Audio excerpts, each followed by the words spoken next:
চলে এলাম বুদ্ধা মন্দিরে। আর দেখতেই পাচ্ছ বুদ্ধা মন্দিরের সামনে কিন্তু অনেক গাড়ি দাঁড়িয়ে, কারণ এখানে অনেক মানুষ কিন্তু এখানে ভিড় জমিয়েছে। দেখতেই পাচ্ছ এটা হচ্ছে সিঁড়ি দিয়ে উঠে উপরে যেতে হবে। এই আয় রকি।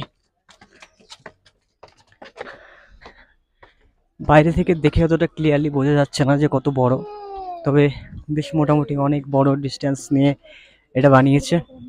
সামনে দুটো একদম সিংহ দিয়ে একদম সাজিয়ে রেখেছে, আর চারিপাশে একদম গাছপালা দিয়ে একদম ভরিয়ে রেখেছে। ওকে, এই যে দেখতে পাচ্ছ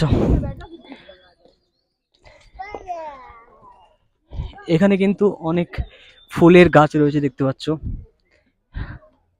চারিপাশে একদম ফুল আর সবুজ সবুজ গাছ দিয়ে ঘিরে রেখেছে। এখন বুদ্ধা মন্দিরের ভেতরে প্রবেশ করতে দেবে কিনা সন্দেহ, তবে এই তো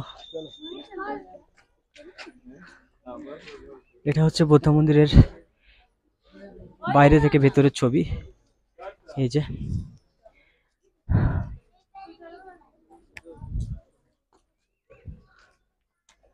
চলো,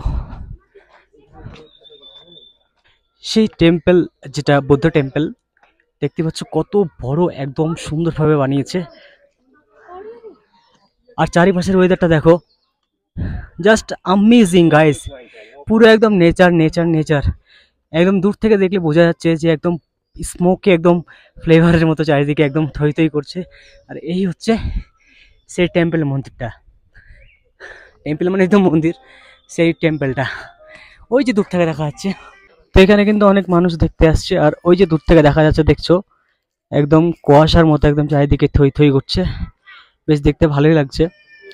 আর এই হচ্ছে সেই টেম্পল, ওই দূর থেকে দেখা যাচ্ছে বুদ্ধের মূর্তি। এই যে দেখতেই পাচ্ছ, একটু জুম করে তোমাদেরকে দেখাচ্ছি।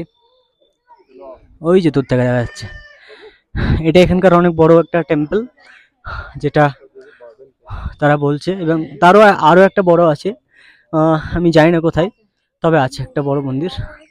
এই যে দেখতে পাচ্ছ খুবই সুন্দর একদম।